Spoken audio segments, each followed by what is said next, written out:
ఆలగడ్డలో indoor stadium ప్రారంభోత్సవానికి ఇచ్చేసినటువంటి మంత్రివర్యులు ఆర్కే రోజా గారికి, అలాగే పెద్దలు గంగుల ప్రభాకర్ రెడ్డి గారికి, అలాగే స్థానిక శాసనసభ్యులు గంగుల నాణ్యన్నకు, విజేందర్ రెడ్డి గారికి, వేదిక మీద ఉన్న పెద్దలకు, వైఎస్ఆర్ కాంగ్రెస్ పార్టీ నాయకులకు, కార్యకర్తలకు, ముఖ్యంగా ఈ కార్యక్రమంలో పాల్గొనడానికి ఇచ్చేసిన యువకులకు అందరికీ నా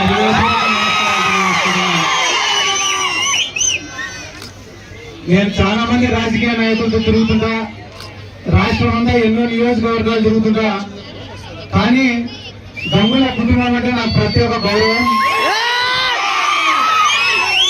ప్రత్యేక అభిమానం కూడా. ఎందుకంటే రాజకీయ నాయకుడికి ఉండాల్సినటువంటి మొట్టమొదటి లక్షణం, ప్రథమ లక్షణం ఏమిటంటే ప్రజలు ఎవరైనా మన ఇంటి దగ్గరికి వచ్చి ఒక సాయం అడిగినారంటే దాన్ని పరిష్కరించడం.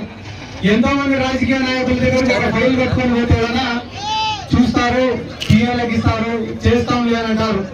కానీ ఇటువైపు గంగుల ప్రభాకర్ రెడ్డి కానీ ఎవరైనా పోయి ఒక ఫైల్ చేతికిచ్చి అన్నా మాకు ఈ పని కావాలంటే అది ఎంఆర్ఓ ఆఫీస్ అయినా సరే, ఆర్డీఓ ఆఫీస్ అయినా సరే, కలెక్టర్ ఆఫీస్ అయినా సరే, చివరికి సీఎం ఆఫీస్ అయినా సరే వెంటబడి మరి పనిచేసే నాయకులు ఈ గంగుల ఫ్యామిలీ. ప్రజలకు అంతగా ఉపయోగపడే కుటుంబం కాబట్టి నాకు ప్రత్యేకమైన గౌరవము, ఒక అభిమానం మా కుటుంబం అంటే. ముఖ్యంగా గంగుల నాయన చాలా మంది నాయకులు మా జిల్లాలో నుంచి చెప్పారు, కానీ నాతో మాట్లాడాలంటే కూడా ఎప్పుడు కూడా తగ్గొద్దు అనుకుంటుంటారు.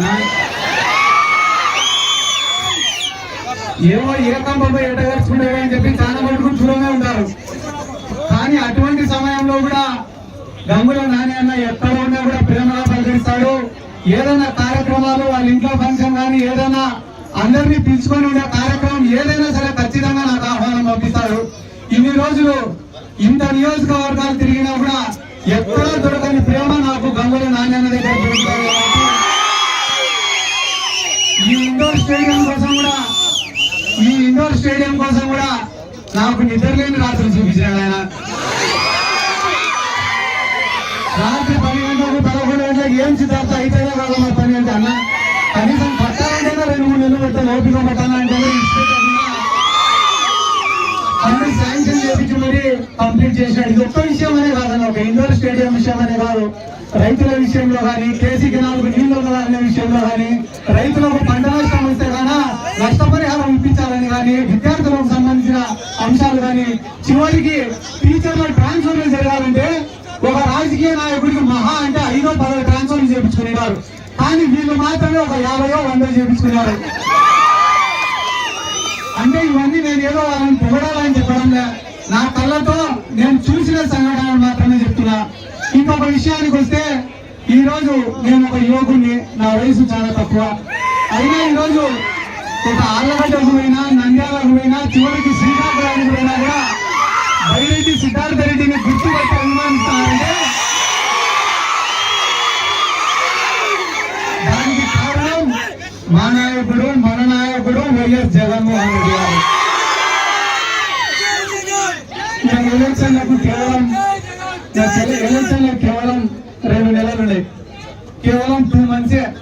ఇంకా కాబట్టి ఇంకా మళ్ళా అందరూ సార్ మీలాగా అడిగి మళ్ళా అందరూ సార్ కొంతమంది కన్నీళ్లు పెట్టుకున్నారు, కొంతమంది కన్నీళ్లు తుడిస్తారు, కొంతమంది ఇంకా ఏమేమి అడుగుతారో నేను చెప్పకూడదు. కానీ ఇదే చివరి అవకాశం అని అడుక్కునే వాళ్ళు ఉంటారు. ఈసారి కానీ మీరు మాకు అవకాశం ఇవ్వకుంటే మేము చచ్చిపోతాం, ఊరు విడిచిపెట్టి పోవాల్సిందే అంటారు. కానీ నా యొక్క రిక్వెస్ట్ ఏం మీ అందరికీ అంటే కానీ, యువకులు కూడా ఎక్కువ మంది ఉన్నారు, ఎవరు మనకు మంచి చేస్తారు అని ఆలోచించుకొని ఓటేయాల్సినటువంటి అవసరం ఉంది. ఈసారి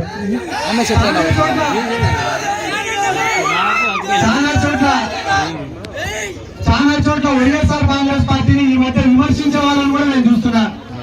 వైఎస్ఆర్ కాంగ్రెస్ పార్టీ రాదు అని చెప్పి తప్పుడు ప్రచారాలు చేసే వాళ్ళని కూడా నేను చూస్తున్నా. ఎందుకు ఇట్లా మాట్లాడుతున్నారని చెప్పి నేను సొంతంగా ఆలోచన చేసుకుంటే, తెలుగుదేశం పార్టీ అధికారంలో ఉన్నప్పుడు జన్మభూమి కమిటీలు అనేవి ఉండేవి. ఎవరైనా కూడా తెలుగుదేశం పార్టీ వాళ్ళ మాట వినలేదనుకో, పెన్షన్ కట్టు, ఎస్సీ కార్పొరేషన్ లోన్ రాదు, బీసీ కార్పొరేషన్ లోన్ రాదు. ఏదైనా ఇంటి పట్టా వస్తే ఇంటి పట్టా క్యాన్సిల్ చేస్తారు, ఇల్లు శాంక్షన్ అయితే ఇల్లు క్యాన్సిల్ చేస్తారు. ఏదైనా ఉద్యోగం ఉంటే ఆ ఉద్యోగం కూడా తీపిస్తారు. కాబట్టి తెలుగుదేశం పార్టీ గురించి ఆ రోజు ఎవరైనా మాట్లాడాలంటే అందరికీ కూడా భయం. కానీ ఈ రోజు వైఎస్ఆర్ కాంగ్రెస్ పార్టీని తేలికగా మాట్లాడుతున్నారు. ఎందుకు తేలికగా మాట్లాడుతున్నారంటే మేము ఎంత ఆపాలనుకున్నా, ఎంత బెదిరించాలని అనుకున్నా జగన్మోహన్ రెడ్డి గారు చేయాలనుకునేటివన్నీ కూడా మీకు చేస్తున్నారు. కాబట్టి రేపు వీళ్ళు ఆపాలనుకున్నా ఆపలేరు లేరా అని చెప్పి చులకనగా మాట్లాడుతున్నారు. మేము కులం చూడడంలా, మతం చూడడంలా, ప్రాంతం చూడడంలా, పార్టీ చూడడంలా. ఈ రోజు మా పైన వ్యతిరేకత ఎందుకు లేదు, ప్రేమ తప్ప అంటే ఇవి ఏమి చూడకుండానే మీకు అందరికీ సహాయపడుతున్నాం, ఉపయోగపడుతున్నాం. కాబట్టి ఈ రోజు రాష్ట్రంలో ఎన్ని తిట్టినా, ఎన్ని విమర్శించినా, ఎన్ని మాటలు మాట్లాడినా రేపు పేదవాడు అనేవాడు, లబ్ధి పొందినవాడు బూత్ లోకి పోయినా గుద్దేది ఫ్యాన్ గుర్తుకే. ఎందుకంటే జగన్మోహన్ రెడ్డి గారు అధికారంలోకి వచ్చిన తర్వాత ఎవరు ఎన్ని విమర్శలు చేసినా కూడా గుండె పైన చేసుకుని ధైర్యంగా చెప్పగలిగిన విషయం ఏమరా అంటే ఈ రోజు రాయలసీమలో ఫ్యాక్షన్ అనేది లేదు, రాయలసీమలో హత్యలు అనేటివి లేవు, రాయలసీమలో దౌర్జన్యాలు అనేటివి లేవు. ఈ రోజు రాయలసీమలో ఉండేదంతా కూడా సంక్షేమ పాలన మాత్రమే. ఈ రోజు ఎన్నో కుటుంబాలన్నా పేదవాడంటే ఎట్లుండాలంటే మా ఇంటికాడికి రావాలా, చేతులు కట్టుకొని నిలబడాలా, చెప్పులు వదిలేసి నిలబడాలా, మేము చెప్పింది వినాలా అనేటటువంటి పరిస్థితులు గత పాలకుల్లో ఉన్నాయి. కానీ ఈ రోజు అదే పేదవాడు కాళ్ళు ఎగిరేసి బతుకుతున్నాడంటే, అదే పేదవాడు పిల్లలను చదివించుకుంటున్నాడంటే, అదే పేదవాడు కార్పొరేట్ హాస్పిటల్లో వైద్యం చేయించుకుంటున్నాడంటే దానికి కారణం ఒకే ఒక్క నాయకుడు, అది వైఎస్ జగన్మోహన్ రెడ్డి గారు మాత్రమే. ఇంకా ఎలక్షన్లు దగ్గరికి అయినాయి కాబట్టి అన్ని పార్టీలు ఒకటేనా. మామూలుగా అయితే మా నియోజకవర్గంలో కూడా కొంతమంది నాయకులు ఎప్పుడైనా కూడా ఇంట్లో నుంచి బయటికి పోతుంటే వాళ్ళ భార్య ఎదురయ్యి ఈ రోజు పార్టీ కండువా చేతికిచ్చి జాగ్రత్తగా పోయిరానాయన, ఏ ఇబ్బందులు లేకుండా ఇంటికి తిరిగి రానాయన అంటాయింది. కానీ మా నియోజకవర్గంలో ఒక ఆయన బయటికి పోతే కానీ వాళ్ళ భార్య పెద్ద కన్ఫ్యూజన్. ఎందుకంటే ఏ కండువా అయ్యాలో తెలియదు, రోజు పార్టీ ఒకటే కుటుంబంలో 10 మంది 10 పార్టీలలో ఉంటారు. కాబట్టి ఇటువంటి కన్ఫ్యూజన్లలో కూడా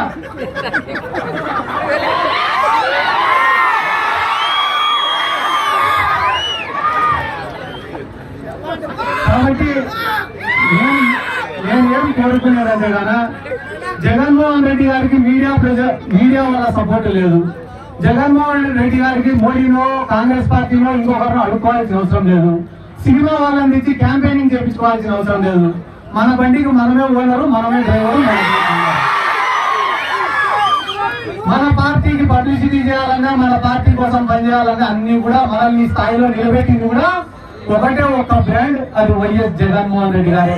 అటువంటి జగన్మోహన్ రెడ్డి గారి కోసం కష్టపడి పని చేయడానికి నాలాంటి యువకులందరూ కూడా సిద్ధంగా ఉన్నారు. ఎందుకంటే ఈ నంద్యాల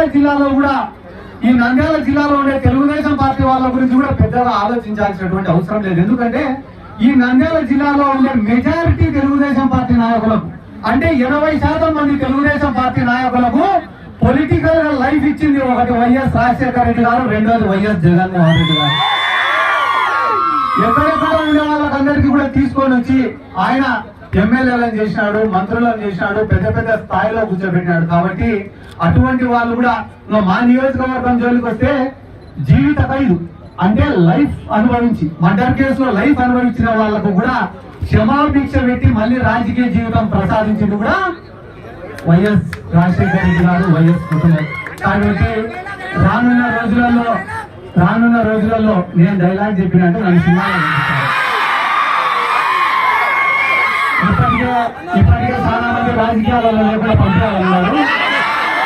డైలాగ్ చెప్పినట్టు అదే చెప్పుకుంటారు. కాబట్టి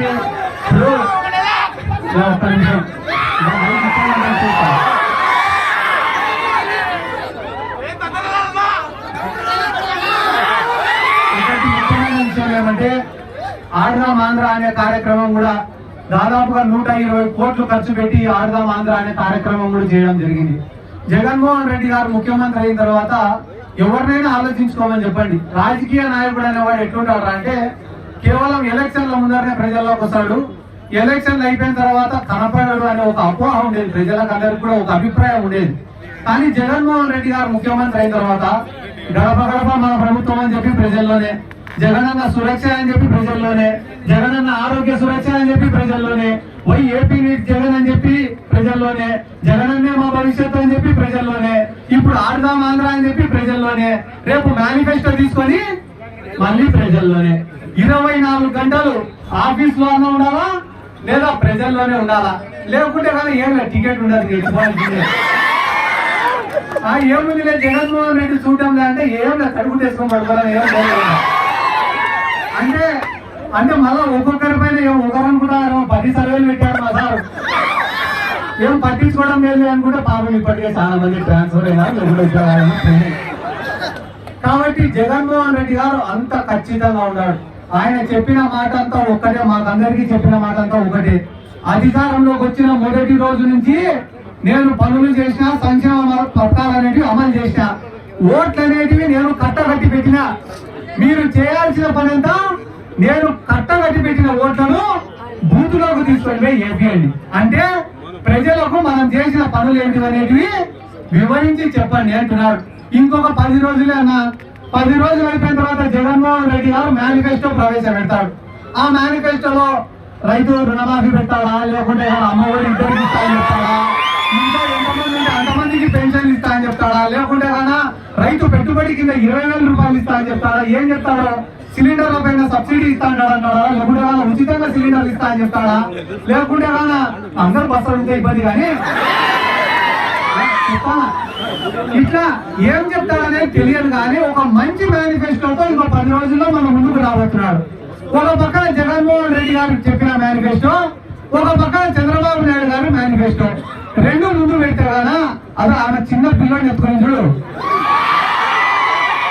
ఆ పిల్లోని వదిలిపెట్టే కూడా వచ్చి జగన్మోహన్ రెడ్డి మేనిఫెస్టోలే పట్టుకున్నాడు తప్ప చంద్రబాబు.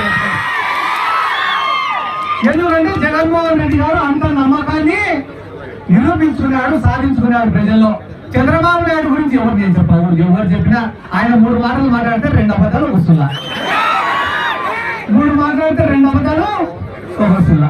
కాబట్టి దాని గురించి మనం పెద్దగా ఆలోచించాల్సినటువంటి అవసరం లేదు.